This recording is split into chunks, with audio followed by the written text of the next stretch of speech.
So we were talking about the salon and the purpose of the quote unquote black salon. Yeah, well, because I think when I first came to y'all, I was just like, there's a lot of girls who can do hair, and everybody's, the big thing now is everybody being a good colorist because everybody's into the blonde and stuff like that. But yeah, and the ginger and and Instagram has kind of created it's shifted the narrative of what a stylist, or I still like to say hairdresser, because that just means something to me. That's okay. I like hairdresser. Soup for the soul. Like, it's about a lifestyle now. It's not about, and it's not to say those girls don't do good work, because a lot of them do, but it's like it's about a lifestyle, an illusion. It's not about the service. It's not about their sister. It's not about the community. Or the camaraderie that you gain. Like from when I went to one girl and my bill was like $600 something, and that child was on her phone the whole time, like just no customer service. I was like, are you kidding me? She was on her phone talking the whole time? Yes, or talking to other people, just very nothing warm about her. Like, it was just like. And she said something to me like, oh, it's going to be like adding all these things in. Oh, see, I don't mind with it because I know you'll pay. And it's like, oh, wow. This is the same one. I think I was telling y'all when I first came. This is the one that was complaining about, in front of me, mind you, was my first appointment, complaining about one of her clients. Oh, she never tips. Wow. And I'm like, who does that? So it sounds like it's about service per hour with her money. It's about each client is treated as a dollar sign and not an individual. Yes, like I'm like the black hair salon was like the black church for us. Yeah. It's a pillar. You know what I mean? Like it's a pillar. Like it's especially, back in the day, like when everybody used to sit there for hours. Now I will say I'm glad y'all changed that. Yeah, we changed that code. I don't like no ma'am. I like to, when I come in, within 30 minutes I want to be served. Yeah. So really you'll pay the price. Yeah, but it's like Yeah. It's not that that's what you come for. Full curls, and I wanted framing my face more, like pushed up and tight. You know what I'm saying? Like was it okay? So I can do that. Tighter than last time. Okay. But last time was good. So I'll just do your roots and then we'll curl it. Yeah. Okay. But well, because when you think about the state that the world is in, like it's not about, because I say this too, like not everybody's a therapist, and we shouldn't expect people to do that. We should not expect that. That's exactly right. It's dangerous because you don't really want to give people access to your psyche, to your vulnerabilities like that. I think we've all made. Say that again, friend. You don't want to give everybody access to your psyche, to your vulnerabilities. Like, I've made that mistake. Like, when I was telling you about the situation I had last year, it's like, people will take what are your vulnerabilities and then add a bunch of artificial stuff that they done made up and have you believe in something about your life, yourself that's not true, just to like hurt you, tear you down. Right. I realize how vulnerable my vulnerabilities are. Yeah. You know what I mean? That makes any sense? Yeah. So, so it's not about, but it's just about the warmth. You know what I mean? Like, when you think about YouTube, there's probably so many women, like I can do my own hair, I can braid, I can do all that. I come for the service. And it's like, when I first came here, I was like, man, this is like a day retreat. Like I thought I was just gonna get some curls. Like, these women done fed my soul. We done fed your soul. And let me tell you something else, friend. You helped us. And I listen to my clients.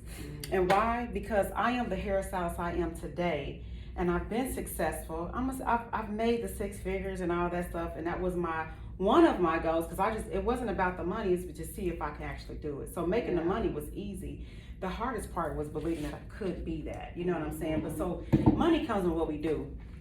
And I'm grateful for, you ladies paying the price that I feel like I'm worth and that I'm deserving. And also to create the environment that you so enjoy, which is why we're about to add wine and snacks and stuff like that, because I appreciate you. But here's the thing.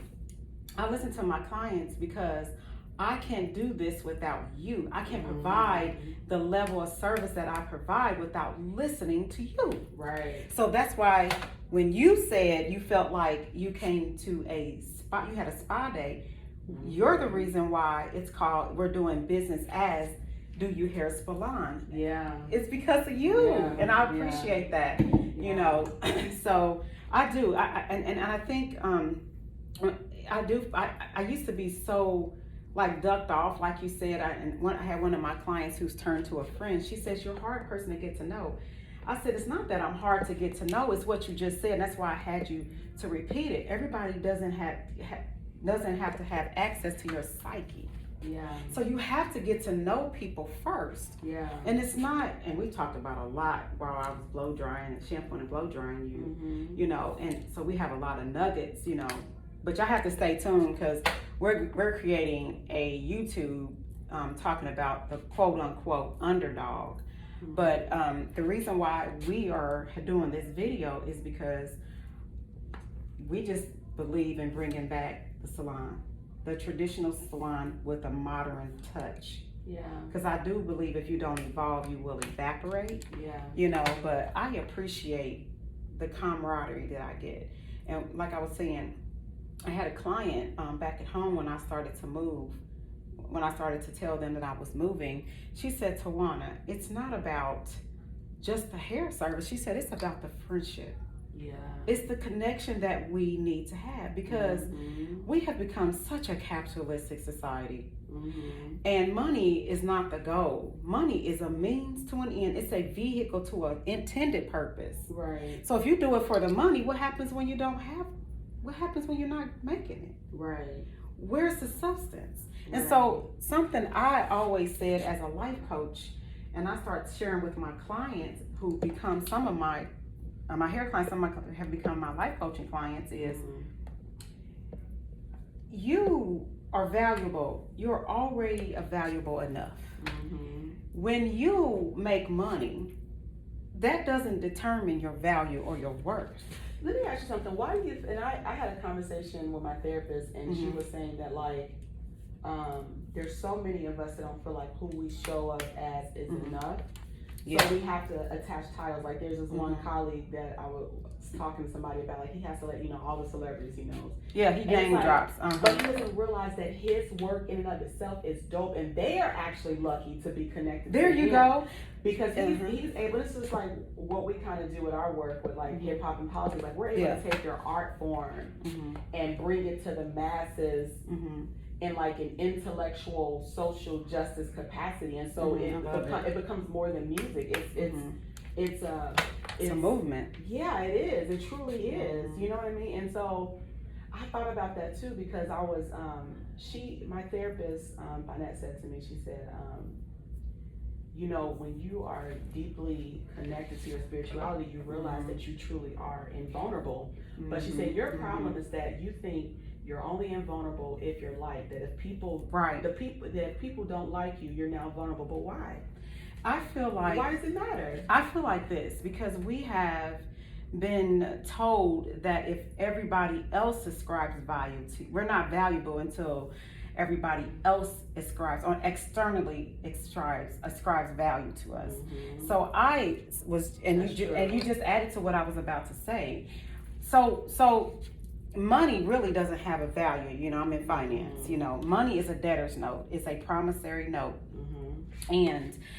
But if you place look, not to speak, I know. Speaking of old school salons, she is not burning me. This is triggers from my childhood with the high comb. We was messed up, so, y'all. If I do this, she ain't burning me. This is, I'm triggered. It's okay, like that subconscious mind, that stuff be letting in the unconscious mind. I'm gonna tell you, my mother was pressing my hair. Sidebar, y'all. We gotta get off the subject. I mean, that's what happens in the salon. It's so funny because I like being able to say that we can relate to something too. You know, we went through the same experiences. But my mother was pressing my hair, and girl, that green grease, I can't think of the name. Blue Magic, girl, baby. I felt like a piece of pork. I swear to God. I'm telling you, when that grease melted on that pressing comb, and I'm so glad that the ceramic fusion came out because that pressing comb was frying our hair too, and our scalp. That grease fell on my ear, girl, and I feel like I fried that day. You feel me? But when you when your value is placed on something externally, my whole thing is what happens when money loses value or when you don't have it. Or have you lost your value? So that's why when I love the good book when it says that I am fearfully and wonderfully made. But I think we have been taught something in error. We have so I believe humbling myself is agreeing to what God has already said about me. That's powerful. I am deserving, actually. Yeah. I'm not a wretch undone, actually. Yeah. I just got to figure out how I work. Yeah. When I figure out how I work, because see, the body is an instrument or a tool of the mind. Mm-hmm. That's why the Bible says, the good book says, be ye transformed by the renewing of your mind. And what that means to me is rebooting. Yeah.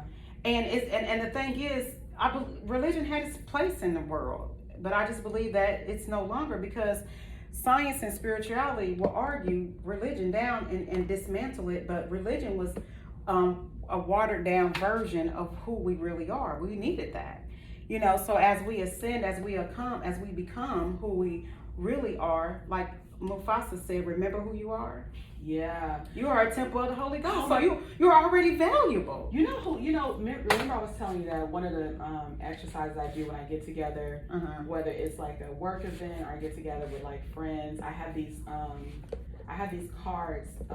They're kind of like postcards sort of, but they have like different black art, black aesthetics, and it's blank, and I pass it around to everyone, and you have to write on it. You don't know who it's going to go to. You have to write on it the best piece of advice you've been given, or that you can give to others, and your greatest life lesson.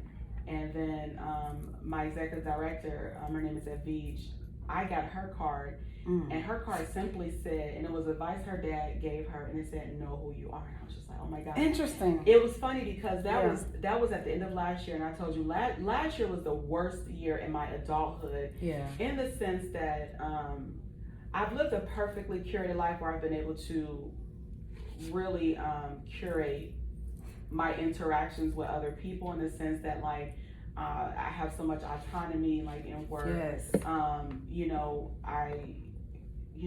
I have a group of friends, that I like, that kind of thing. And so last year was the year I decided, you know what, I'm gonna open up. They say no new friends. I'm gonna open up, because you shouldn't be cut off because right. you have something to give to others, somebody else something to give to you. And when I opened up, see, I don't live by that no new friends model. Well, let me tell you, I opened up the floodgates of hell when I tell you. I get it. And it brought out the absolute worst in me, because I had allowed the worst to come in the form of people. Right. And I think one of the issues that I have, and I'm still working through that, is that I accept people as who they present themselves to be. And you should. Well, no, because here's the thing. Listen, because remember we talked about contrast. Go ahead.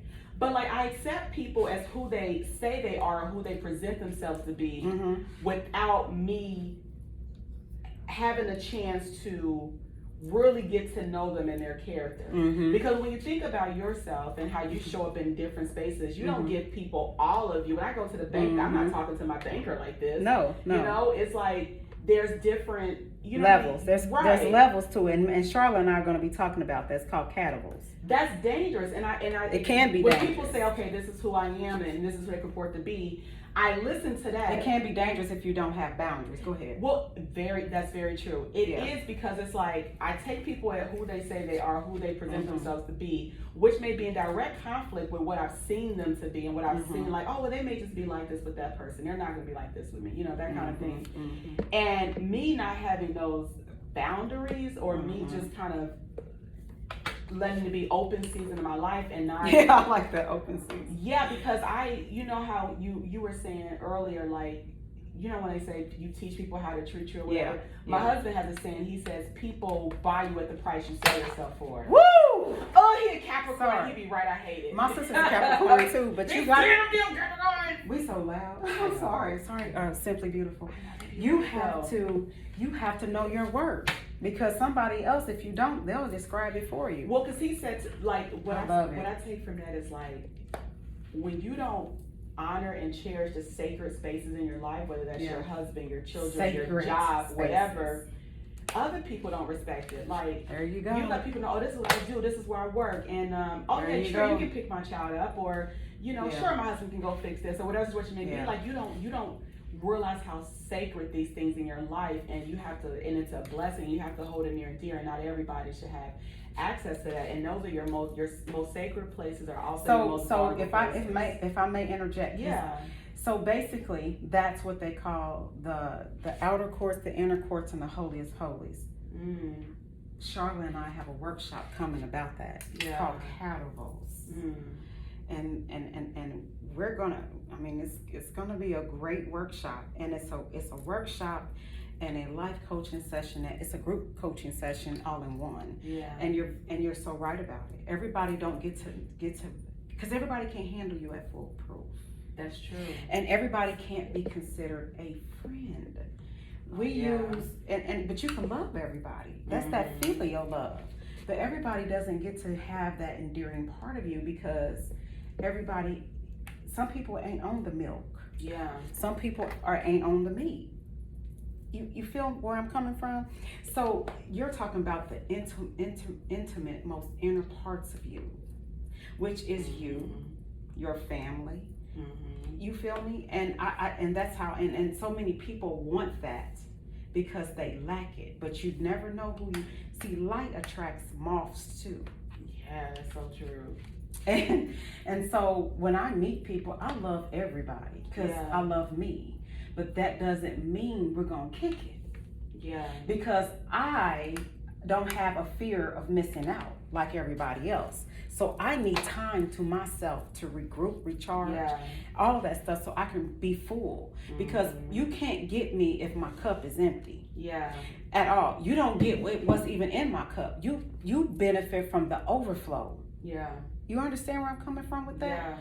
So just because I'm a nice person, I love people, that don't mean we're gonna kick it all the time. And I'm sorry, because if I'm likable, I know I'm a likable person and I want to be likable. I want to be responsible for my energy. But I also have to understand in this human body, I can't befriend everybody. A true friend don't have a lot of friends. A true real one don't have a lot of friends because they understand the responsibility of friendship. I can't hang individually with 1,000 people at one time. I can't be intimate with 1,000 people. I get overstimulated. I get overstimulated. And besides, somebody gonna always feel lack. I am enough for me. And that's enough. I can't be enough for the world. It's too many of us. This lady, that's why I understand why, I'm sorry, that's why I understand why people get mad at pastors because they don't show up. You're significant, but you could be significant to you first. You are your own guru. You don't need external validation. And if you need external validation, you have not met yourself deeply. If you need somebody else to prove yourself, then you need to go back to the drawing board with you. You're the most important relationship outside the one you have with God, or who I call the self, or the law, or the all there is the most important. You know, the second most important relationship you'll ever have in your life is with you. Oh my God, yes. So, you know, I think and this lady, Cassandra Mack Ministries on YouTube, I love her. I think I told you about her. I'm gonna have to send you her stuff. Okay. But she has this one, I create like a whole playlist called Valuable Life Advice that I got what you said. But she said something. She said the video is titled "You're expecting you from others." And we go wrong. What that was my biggest lesson last year, because I know that I have never in my life came into somebody's life to wreak havoc or wreak harm. It's like I'm filled with flaws. I'm a mess. I'm whatever as any other human is. But there's nobody that's ever been in my life that can say, "Oh, Tina's a hater." Like Tina, like I love to see people win. I love to. I hate saying it because I feel like a lot of people say that's that, part of self-actualization. But it's not true. But I think that like your works speak for it. You know what I mean? Like I'm genuinely like when I see. Your actions are the true indication of your thoughts. Like there's so many women, great women that I have in my life that have poured into me, and so it's like they're just women that can call me, and there's like I don't care how busy I am, I'm gonna find a way to do because they poured so much. You make time for valuable connections. Yeah, you do, and it's like reciprocal relationships. So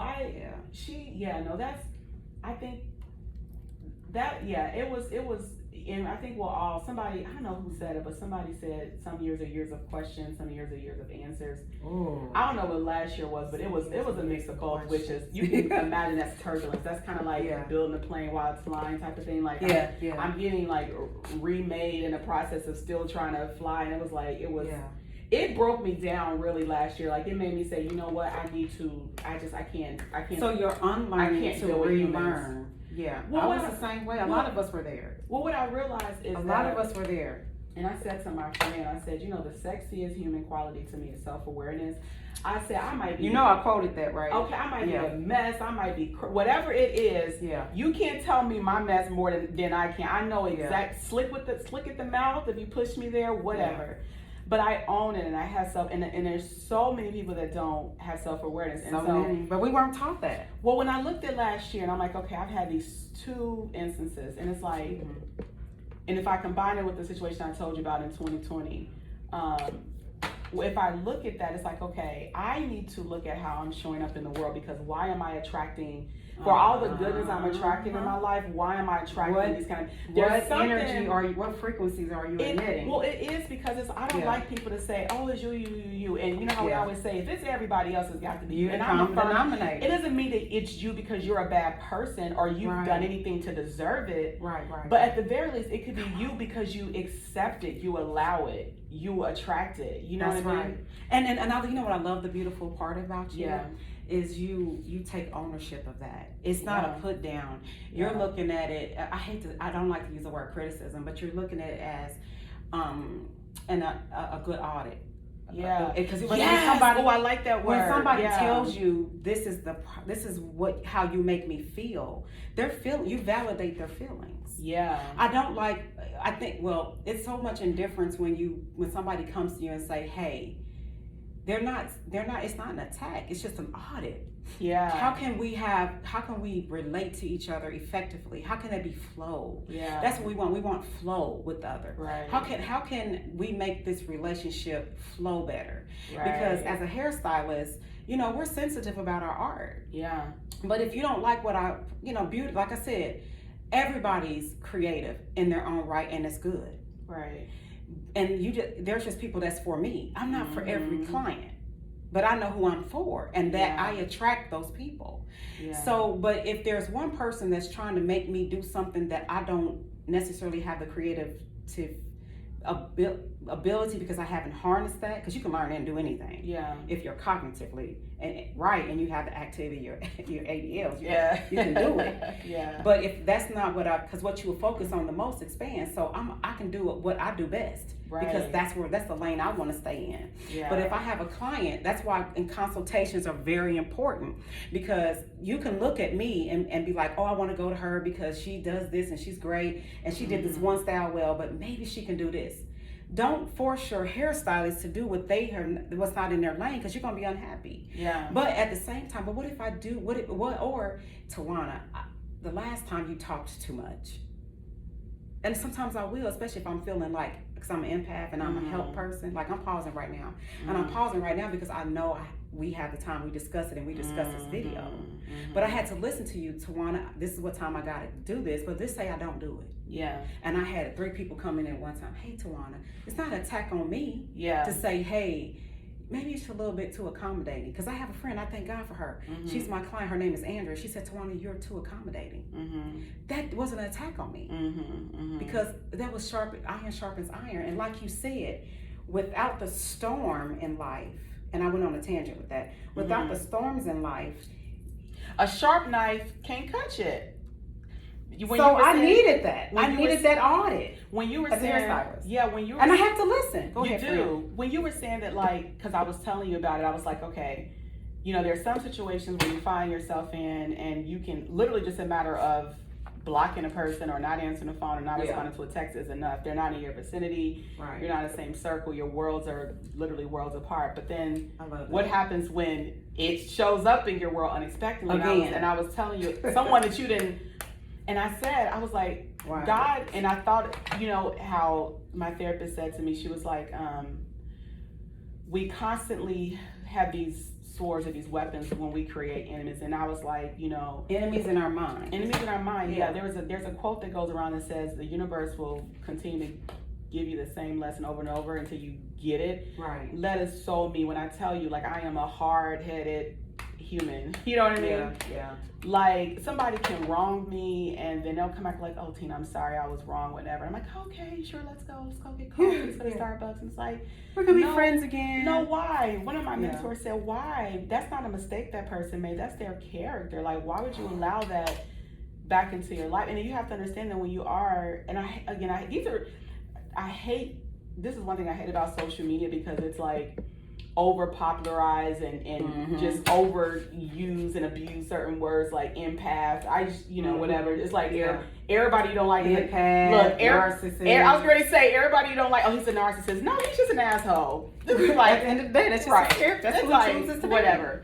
But unconsciously. But just when you're a person that feels so deeply, and you said it, and I think I wrote it down on my phone. You said empaths are wounded healers, and I tell you, I felt that to the core, because I realized like the reason why I'm the person that everybody comes to for advice is because I have experienced so much pain, mostly in my childhood. I've been pretty blessed in my adulthood for the most part. I mean, I've had, like my mother's death, or I've definitely had things I've had to deal with, but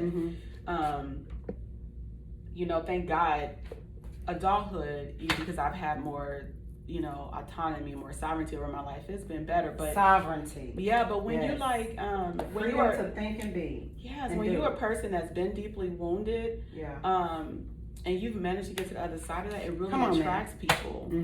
Like I always say, the people who are the best advice givers are the people who've either been through a lot or they've seen a lot. You know what I mean? I agree. So so you can't learn from nothing from perfection. Yeah, no, you can't. Like I was saying, obstacles are not the path; they're part of it. Because, like you said, a knife can't cut unless it's sharpened. Right. But when you go through, that's where you sharpen yourself and you create more neurons. And we'll talk about neurons. You'll learn how resourceful you are. You are sourced from the source, so you're considered a resource. Yeah. You're gonna go here. I'm learning how to embrace the what's the word I'm looking for? Not the inconsistencies, but like the contrast. The contrast, but inconveniences of life. That's contrast. That makes sense. Yeah, that's like contrast.